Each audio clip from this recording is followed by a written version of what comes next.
everyone, and welcome to episode 2 of Finding Hope Along the Journey. My name is Valerie Bushline, and I am a family caregiver for my husband. I thought for this episode I'd share a little bit about myself and how I got started on this journey. So backing up before that, I graduated in 2016 as a physical therapist assistant. I worked all the way through 2020 until the pandemic began, and I took an early furlough out of work to help my kids, actually. They were doing the online learning, and I just felt it was easier for me to go out on furlough before everybody really started leaving the clinics, and help them try to get through the rest of the school year. That was in April of 2020. In May of 2020, my husband and I decided to join some friends on a motorcycle ride. And the day didn't turn out as planned. And instead he was hit by a trailer, and the accident happened right in front of me. So I watched everything happen 10 feet ahead of me. And that was tough to see. And then so he was airlifted from we were in Camp Verde, Arizona, middle of the highway cutting through Arizona, and he was airlifted to Flagstaff Medical Center. He was in ICU for 6 days. He sustained injuries throughout the body, but the most significant injuries were to the spinal cord. He was injured at, it's been so long since I talked about that part that it's hard to remember, but C7, 8, T1, and he had another issue at about the T4 level, and then he has fractures along the lower part of the spine, L1, 2, and 3. So basically he had a few points along the spinal cord that, even though he was not a complete spinal cord injury where the cord was severed, he suffered injury to 3 different parts of the spine. And then he also had a crushed shoulder blade. It was absolutely crushed, and broke 9 ribs, had a collapsed lung. So lots of damage, a lot of road rash, a lot of things that would come into play later, of course. So he was in ICU for 6 days. I stayed in Flagstaff for those days. I arranged for transportation on a Friday to come back down to the valley. We live in Mesa, Arizona, and so I had him transferred to a rehab facility in Mesa. I got to see him for about 30 seconds in between him getting out of the transportation van and into the facility, because again, this was during COVID. I was not able to be at the hospital the day of the accident. I had to stand outside of Flagstaff Medical Center and get updates from the social worker, and at one point the surgeon came out to talk to me, but there was no going in to be at his side during any of this process, which is incredibly traumatic in itself, to not be with your loved one during a difficult time. So he went to rehab. He was there for a few weeks as they kind of established care for him to try to figure out what he was going to need. And for him to come home, there was going to be a lot of stuff we needed to do. So in the time that he was at home, while he was in rehab and I was at home, some friends and I just started working on the house, because we had a 4-inch step to get into the house that was demolished. We had to put in a ramp.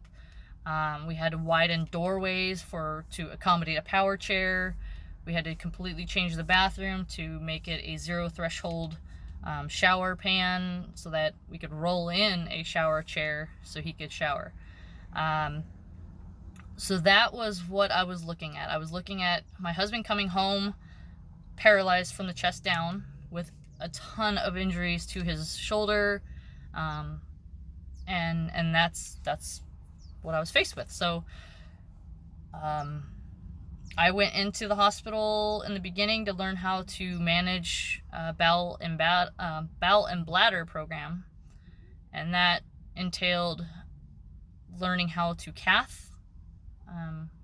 place a catheter to drain the bladder, and how to manage bowel care, which is not a fun process, and it's certainly not a great thing to have to do with a loved one.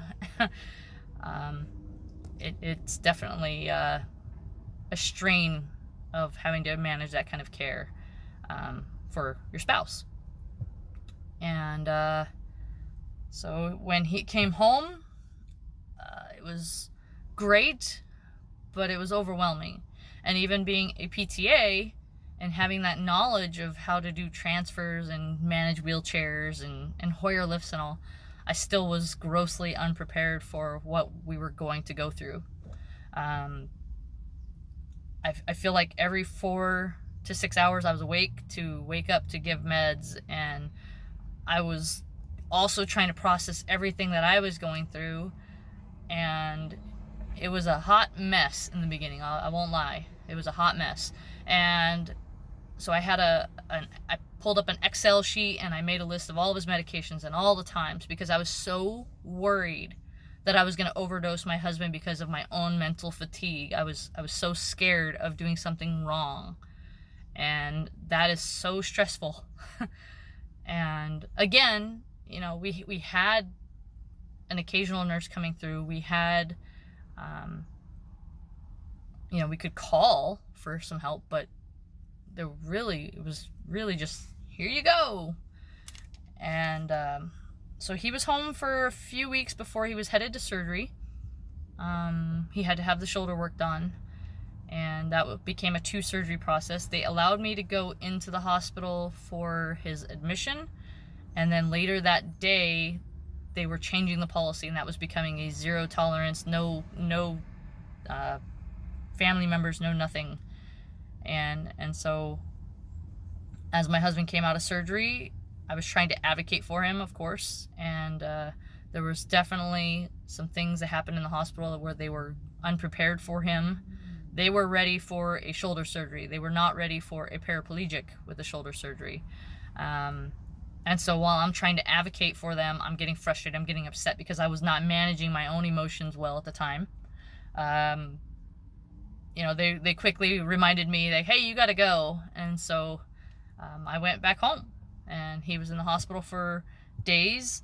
I was trying to catch up with the nurses station every single shift, and they were not draining his bladder. He was exhibiting symptoms of autonomic dysreflexia, and that in itself can kill somebody with a spinal cord injury if not taken care of. And we'll talk about that in a whole nother podcast. We'll talk about that again down the road.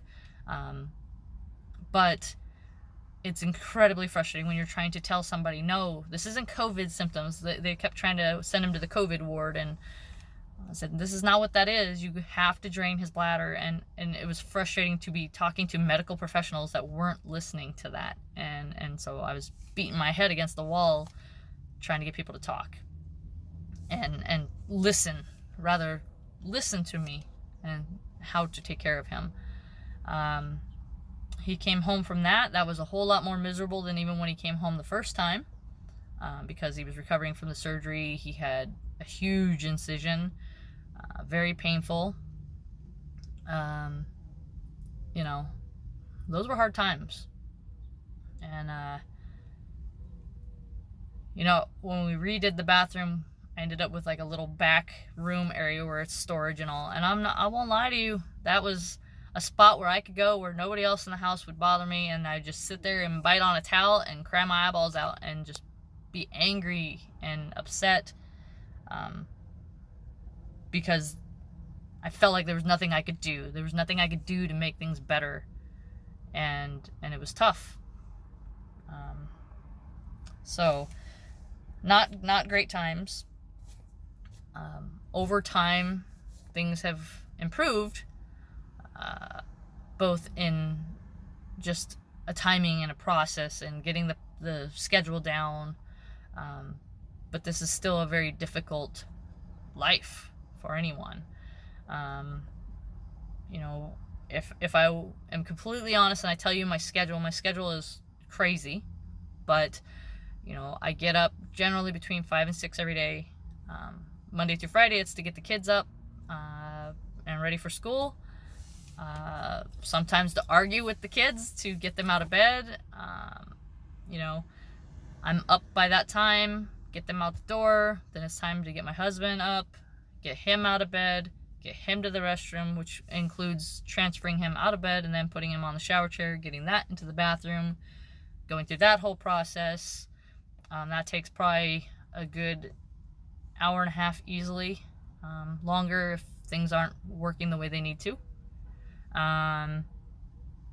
Get him back out. The 2 days there, we have a shower aide that comes in 5 days a week, and she does his whole shower routine. So Monday through Friday, after the restroom, you know, he gets cleaned up and then he goes back to the bed so I can get him dressed for the day. But on the weekends, after he's done with his shower routine, I put him after he's done with the bathroom routine, I put him straight to the shower. Get him back to bed after that's done. So that's another probably 2.5 hours total time there. Get him dressed, back out of bed into the wheelchair. So that's easily like between getting the kids up and everything else, that's a good 4.5 hours of the day right there. I do work for myself. I'm self-employed. I have a transportation business that I started. That's a whole nother conversation. But depending on what my schedule looks like is how I have to kind of arrange my day. Of course, before he gets out of bed, we went through the whole medications and all that, but I try to start his medications about 30 minutes before I get him out of bed, because otherwise he's miserable to get out of bed without something. And then, of course, go through the rest of the day, start doing whatever I got to get done, whether it's errands or work or phone calls and things like that. We have a pretty good routine now. My husband is very independent once he's in his chair. He makes dinner now. It's great. But as far as trying to manage my business and then also managing kids' appointments and managing his appointments and managing my appointments, it gets to be a little hectic sometimes. Our evenings tend to be late, just out of habit. Usually dinner's around 5 o'clock. Like I said, he makes dinner most of the time, and then he'll go in, watch TV, or play a game for a little while. I will try to get caught up with whatever else that I need to get done, and then son goes to bed around 8. Daughter goes to bed on her own. She does her own thing. She's older. And then usually around like 10:30 is when we start to kind of look at the process of getting him back into bed. That requires being transferred. That requires getting him undressed, putting a brief on, making sure he's got all of his supplies for during the night, because he does self-cath at this point. The VA has taught him, when he took a trip to the VA in San Diego last year, they taught him how to self-cath, so that's good. So he does that now. So I just place some of that by the bed so that he doesn't have to wake me up during the night to get that stuff. So that's nice.